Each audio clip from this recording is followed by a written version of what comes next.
Hello, and welcome back to Water Cooler Quarterback. My name is Andrew, and on today's episode, I'm going to be taking a bit of a road trip, and you are invited. Our route is going to start off in Kansas City, home of the reigning, defending, undisputed champions of the NFL, the Kansas City Chiefs. From there, we're going to climb the mountains up to Denver, Colorado to check in with the Broncos. After that, we're going to go do some gambling in Las Vegas, Nevada, and see what the Raiders are up to at the same time. Finally, we're going to finish off our trip on the coast with Los Angeles and the Los Angeles Chargers. Each of these teams is looking to accomplish something this year. The Kansas City Chiefs hoping to defend their Super Bowl title that they won last year, and each of the other three teams looking to dethrone them. But will any of them be able to do it? Let's talk about it as we dive into the AFC West. Now, in order to find a team capable of knocking off the Kansas City Chiefs, we first have to take a look at what the Chiefs themselves are made of. Last year, the Chiefs lost one of the most dynamic players in the NFL, Tyreek Hill, in a trade to Miami. And for most teams, that would prove, detrimental. But for the Chiefs, all they did was win the Super Bowl, so it seems like they can do no wrong. Honestly, think about that for a second. Pick your favorite team in the NFL. Maybe it's the Eagles or the Bengals or maybe the 49ers. Think about if those teams shipped off A.J. Brown, Jamar Chase, or Deebo Samuel. Would you really expect them to win the Super Bowl that year? No. But for the Chiefs, that is exactly what happened. Head coach Andy Reid, quarterback Patrick Mahomes, and tight end Travis Kelce form quite the offensive trio. No matter what you do defensively, you're left scratching your heads as Travis Kelce has just caught a 20-yard pass and then rips off another 15 to 20 for yards after the catch. It's infuriating to watch as anyone except for a Chiefs fan. Let's look into Travis Kelce for a moment and appreciate really just how good this guy is. In 2022, he had 24 more receptions than any other tight end. He had 400 more yards than any other tight end and had 29 plays throughout the season of over 20-plus yards. Oh yeah, he also had more touchdowns than any other tight end as well. So, do with that information what you will. Now, looking back at the team overall, the Chiefs did lose guys like Mecole Hardman and Juju Smith-Schuster in the wide receiver room, but they still have Sky Moore and Kadarius Toney, who they just need to play average, and this offense will still be as good as it has ever been. And when I say they need to just play average, this is what I mean by that. Patrick Mahomes led the league in passing yards and in touchdowns last year, and yet none of his receivers had 1,000-yard seasons, nor did any of his receivers have more than 4 touchdowns. So, with a wide receiver not even really being a standout position for them, Mahomes is still the best quarterback in the league. All of this to say, the Chiefs only taking 2 offensive pieces in this year's draft is not a big problem because their offense will continue to work as it always has. Very efficiently. Over on the defensive side of the ball, the Chiefs had a kind of middle-of-the-road season. They were actually 8th in run defense, which is really good, but when you consider that teams have to throw against them in order to keep up offensively, it kind of makes sense that they didn't give up a lot on the ground. Now, their passing defense was ranked 19th in the NFL. Again, kind of middle of the road, but when you score as many points as the Chiefs do, nearly 30 a game, giving up some points through the air is not going to be the end of the world. The Chiefs' defense has not been the headliner of the team for the past few years, and it doesn't need to be. Again, much like the wide receiver core, it just needs to play average, and Mahomes will be able to carry this team to victory. That said, in the first round of the draft this year, the Chiefs did focus on the defense. They did pick up an edge player out of Kansas State University, keeping him a hometown kid, Felix Anudike-Uzomah. Adding him to a line and then also bolstering it with a few other late-round defensive line picks should make up for Frank Clark's absence as he makes his way over to Denver. Now, speaking of Denver, let's see what the Broncos have in store to try and keep up with the Chiefs this year. After a bit of a roller coaster last season, the Denver Broncos are looking to bounce back in a major way. Now, when I say a roller coaster, what I really mean is like a plane crashing onto a derailed train that just smashed through a 3-car pileup. That's the kind of season that the Broncos had last year. The trade for Russell Wilson and the acquiring of Green Bay's offensive coordinator Nathaniel Hackett was supposed to be a match made in heaven. Nathaniel Hackett had just helped Aaron Rodgers reach back-to-back MVP seasons. This offense was going to be incredible. People were booking them as division winners, going to the playoffs, making the Super Bowl with ease, and Denver was going to reign supreme. And then week 1 happened. And after that, they just never really recouped. In 15 games, Russell Wilson threw just 16 touchdowns and 11 interceptions. The Broncos ended their season with just 16.9 points a game. That's 32nd in the league. 9 of their losses were by 1 score. The optimists will say, hey, at least they were in a lot of those games. And the pessimists will say, you couldn't score one more time through 9 games? Had the team even been middle of the road in points per game, scoring just 4 more points a game, they would have been 10-7 on the season. That's enough for a wild card playoff spot. That would have completely changed the season. 4 points a game would have completely changed the narrative around this team. Instead, they ended the year dead last in scoring and 4th in their division. Injuries were a significant issue for this team. And that is a story that can be told about a lot of NFL teams. But it's very true of this one. When your lead running back, Javonte Williams, goes down for the season, that's not going to help your offense. When KJ Hamler goes down early in the season, that's not going to help your offense. And when Russell Wilson is calling plays that were only in the Seattle playbook, not in Denver's playbook, that's not going to help your offense. It's more than just injuries. Injuries did play a big role in it, but a lot of this does fall on Russell Wilson.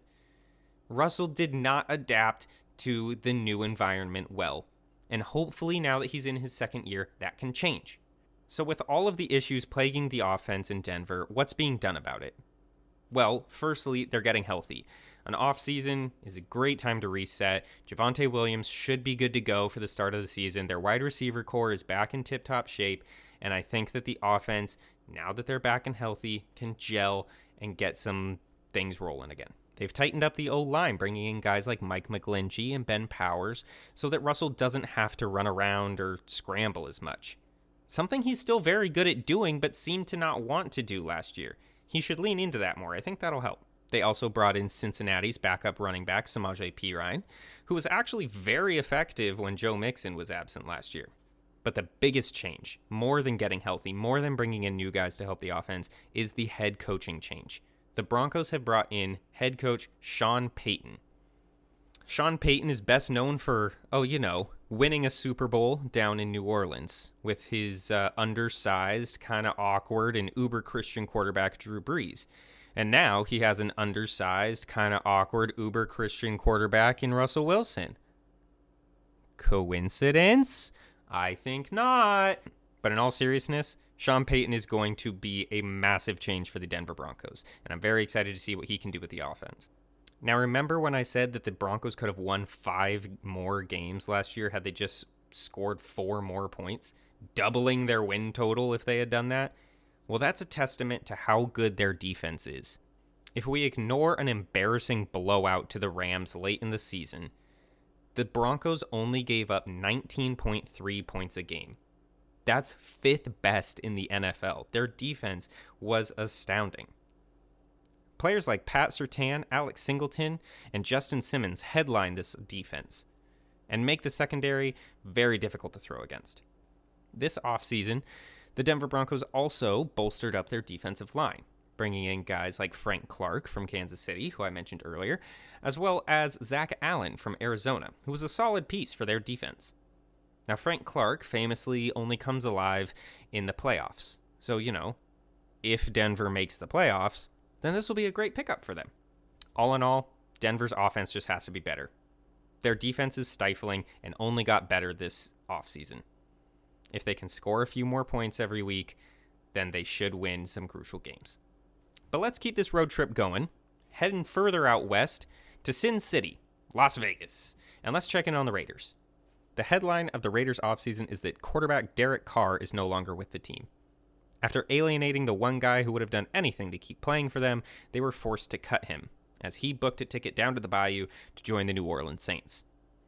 Replacing Derek Carr at the quarterback position is Jimmy Garoppolo out of San Francisco, which is kind of like trading in your Toyota Camry for a Toyota Corolla. This QB swap did save them $17 million, though, which is great. Plenty of money to go sign Josh Jacobs and keep him happy. Wait. Let's talk about Josh Jacobs for a second, because this is kind of ridiculous. The league's leading rusher last year added another 400 yards through the air for a total of over 2,000 offensive yards, along with 12 touchdowns. And this guy can't get a long-term contract because the running back position is so undervalued right now. The Raiders have slapped him with a franchise tag, which he has not signed, along with fellow running back Saquon Barkley over in New York, as a sort of signal to teams that the running backs of the league are refusing to be undervalued. If they don't pay him, this offense is going to take a massive hit. But speaking of New York, there's another reason that the Raiders are connected to the Giants. They traded their star tight end Darren Waller there. Now, he has had some injury concerns in the last few years, but when he's healthy, he is a standout tight end. Prior to his getting hurt, Waller posted back-to-back 1,000-yard seasons. And now that he's gone, the Raiders have brought in Austin Hooper out of Tennessee and also drafted Michael Mayer to fill that void. All that said, let's take a look at the wide receiver room real quick, because they still have Davante Adams. Last year, Davante Adams left the Green Bay Packers to join his college teammate Derek Carr in Las Vegas. Now, with Carr throwing him the ball, Adams was able to show that he was not a product of Aaron Rodgers. He was not simply a good wide receiver being thrown to by an all-time great quarterback. He himself is an all-time great wide receiver. With Carr, he posted a 1,500-yard season with double-digit touchdowns to boot, proving once and for all that it doesn't matter who's throwing him the ball, he is going to be elite. There's also Hunter Renfrow, who always seems to be making plays when they need him, and they also signed Jacoby Myers, which is a super okay signing from New England. All in all, I don't really know what to make of this offense. There's things to be excited about with guys like Davante Adams and Josh Jacobs, but also a lot of concerns, especially considering Jimmy Garoppolo might not even be their quarterback this year. After failing his physical in March, there is an addendum in his contract that saves the Raiders from having to pay him if he can't be ready for the season. So if he's not ready, Brian Hoyer's going to have to step up. And if Brian Hoyer is leading the offense, I don't think this team is competing with the Chiefs. But let's talk about the defense too, because the defense, not a great showing last year. 28th in yards given up, 26th in points given up. They could not stop the pass to save their lives. So in this offseason, it looks like they're focusing on adding to that defense. They picked up 6 defensive assets in the draft, including the 7th overall pick, Tyree Wilson out of Texas Tech. He's an edge rusher who gets added to the likes of Chandler Jones and Max Crosby on the defensive line, which is a pick that at first I was a little puzzled by. A corner like Christian Gonzalez, or a defensive tackle like Jalen Carter, or an offensive tackle like Peter Skoronski. All of those picks would have been really nice, since their edge rushers are already really good, but perhaps this is a sign they're building for the future rather than trying to compete this year. Hopefully all of these added defensive weapons through the draft and some of their corners that they got in free agency can help their defense, help them stop the pass, and keep them competitive in a high-flying AFC. Finally, we have reached our last stop on the Who Can Beat the Chiefs road trip. We're here at the beach at SoFi Stadium to talk about the Los Angeles Chargers. Now, the Chargers, the Chargers are so hard to talk about, man. It's like, because I like them so much, everybody likes them. They're supposed to be so good. Every year, we say the same stuff year in and year out. They're supposed to be great. Oh, this is the year they're going to put it together. They're not going to mess it up this time.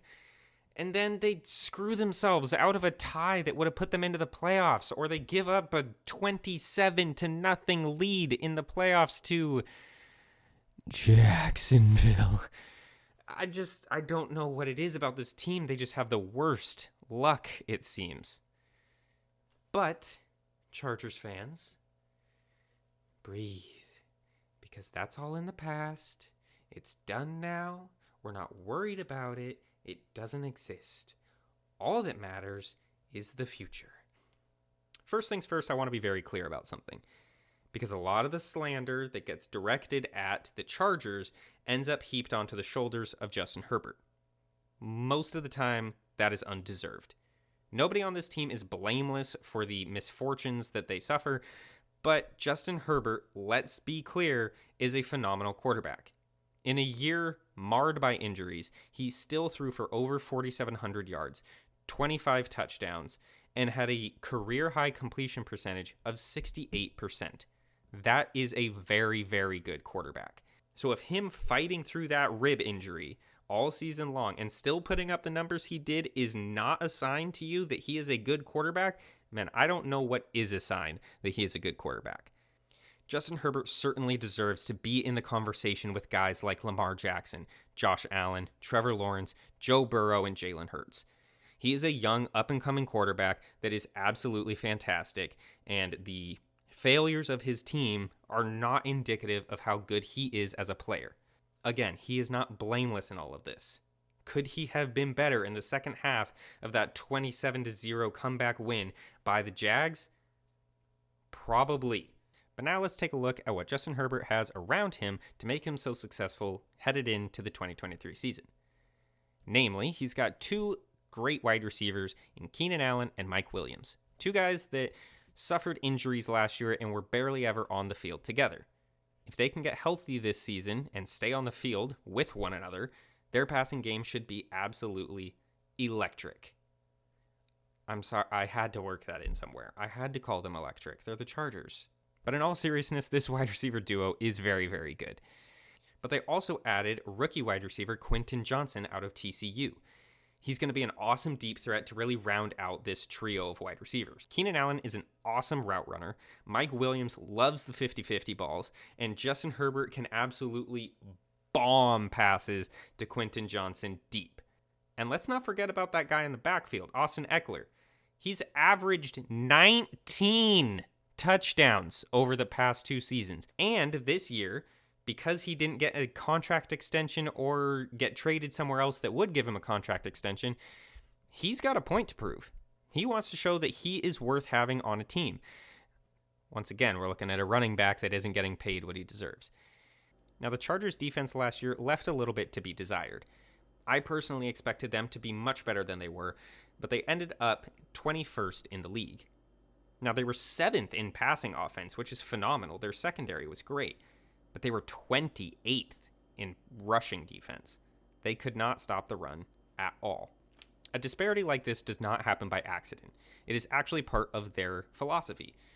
Head coach Brandon Staley does not like giving up the big plays, so he's going to make sure that the passing game is locked down. He will give you good chunk run, good chunk run, good chunk run, as long as you do not hit a 40-yard bomb over the top of the defense for a touchdown. And that's a fine mentality to have, but that means that your defense is out there for a long time, giving up first down after first down after first down as the team just runs all over you.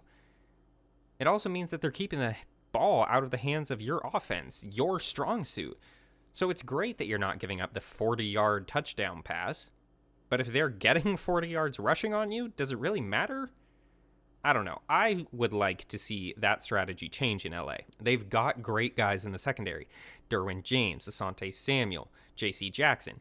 I'd like to see them lock down the passing game and let them bring more guys up to stop the run. If they can do that, I think that their defense will significantly improve and they'll be able to get the ball back to their offense more frequently, keep their defense more healthy, keep their defense more energized, keep them from getting tired, and I think that'll just be beneficial overall. Just bring some guys up to stop the run. Alrighty, well, we have had quite the road trip today, but over the course of this trip, what did we learn? Well, we were looking for a team that could stop the Chiefs, someone that could keep up with them, both in the division and actually just in a game. And I think something that we learned looking at the Chiefs is that their offense is not one that you can really slow down. So what you need to do is keep up with them offensively. So what did the teams do to do that? Well, The Broncos are looking to do just that, looking for a bounce-back year out of Russell Wilson, and with head coach Sean Payton, their offense should be much improved. On Kansas City's level, that I'm not too sure. The Raiders have had a lot of turnover and seem to be in a bit of turmoil. I'm not sure what their offense is going to look like at all, and their defense gives up way too many points. I don't think they'll be competing all that much with the Chiefs either. Now, the Chargers, I think they have an opportunity here. I think of any of the teams in this division to keep up with the Chiefs, I think it would be them. I think they looked at a team that has had success against the Chiefs in recent years, the Cincinnati Bengals, and tried to replicate their success. After all, the Bengals' offense runs through their three-headed monster of a wide receiver room, and now the Chargers also have a three-headed wide receiver room. So let's put some real predictions out there. I think that the Raiders are going to come in fourth. There's just too many moving pieces this year. There's a lot of kind of nobody knows going on, and I don't think that they're going to be able to keep up with the Chiefs, Chargers, or even Broncos for that matter. In third place, I am going to put the Broncos. I think they will be markedly improved, and I don't think they're going to be the butt of every joke this year. I think if they don't make the playoffs, they're at least going to be in serious contention. If this was a team in the NFC, I would have absolutely no doubts about them making the playoffs. But given the state of the AFC with how many good teams there are, I'm not sure that they squeak in. But I do think that they're going to be in the running. I think they're going to be in contention. And I think some people are going to put some respect on the Broncos this year. Now, who do I put at the top spot? Is this the year that the Chargers finally do it, that they finally put everything together? Earlier in this episode, I mentioned that we say this every year, that we go through this every year. Are we really going to fall into this trap again? Are we going to doubt the Chiefs again? Yeah, okay? Look, I'm going to pick the Chargers to win the division. I think this is the year they finally do it, and if they screw me over again and we just fall into the same process again this year, then that's on me. But I think it's boring to just say, oh yeah, the Chiefs are going to win again. Yeah, of course, because they're the Chiefs. They're great. I think I'm going to try and spice this up a little bit. I am picking the Chargers to win this division. I could pick the reigning defending Super Bowl champs to win their own division. Yes, I could do that. But where's the fun in that? I think the Chargers are going to take this. I think they have a phenomenal offense. They bring in an offensive coordinator that led the third best offense in the league. They bring in a stellar wide receiver in Quentin Johnston. I think they're going to have an offense that can keep pace with the Chiefs. And I think their defense is going to be just enough better than the Chiefs' defense that I think they could do it. I think it'll be close. The Chiefs will definitely be making the playoffs. There's no doubt about that. But I think it's going to come down to one or two late season games that's really going to decide things. And I think that, I think this is the year. Maybe this comes back to bite me. As I said, we go through this every season. Maybe I'm just falling into the same trap once again. But I'm here to make some bold predictions. So if you want to go ahead and pick the Chiefs, go right ahead. I do not blame you. I think it's a good pick. But I'm picking the Chargers because I got faith in Justin Herbert and that whole team. So now some stories to follow. I like doing this in these episodes because it gives you something to look forward to with every team. Here's some storylines to watch for the AFC West. For the Chiefs, I want everyone to look for a wide receiver breaking out as their clear-cut wide receiver one.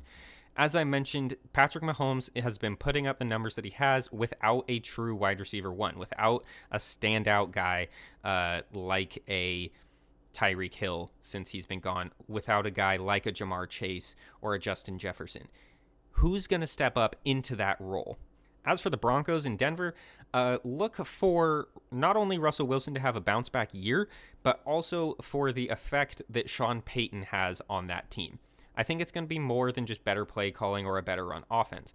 I think there is going to be a change in culture. I think that last year, the Broncos got into this sort of woe is me, the whole Russell Wilson, the Nathaniel Hackett coaching debacle. Everything was just terrible. Nothing went well, and I think it affected the team. I think having Sean Payton, he's going to be someone who has already had success. He's going to be a rock on that team, and I don't think he's going to let the team get down. I'm really excited to see what he does for the culture of that team. I think they are going to be more confident, and I think instead of, we got to play the Chiefs this week, it's, the Chiefs got to play us this week. Over in Vegas, I'd be looking for the passing defense to improve. As I said last year, it was so bad. So hopefully the free agent signings and the defensive pieces that they bring in through the draft help that passing defense, if not becoming top 10, I don't know if that's going to happen, but at least become average, you guys. If they can do that, I think they'll at least be taking steps in the right direction to become competitive for the future.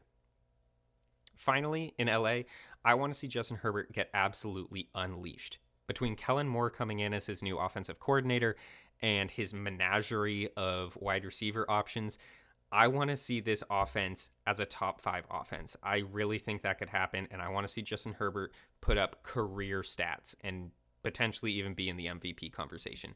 All right, as always, thank you all so much for the support. Thank you for watching. If you were interested in this type of content and you like seeing it, go ahead and hit that like button. Leave a comment if you're interested, if you got something to say. If you think I'm absolutely insane for picking the Chargers, go ahead and let me know. Click the subscribe button and hit that bell if you are interested in the NFC North, which will be coming out next week. We're going to be going through all of these divisions before the season starts. So if you like this type of content, be sure to let me know by subscribing, clicking the bell, and then you will always be notified of what's coming out and when. So until next time, I am Andrew Allen. This is Water Cooler Quarterback, and I will see you later. Bye-bye. Hi, buddy.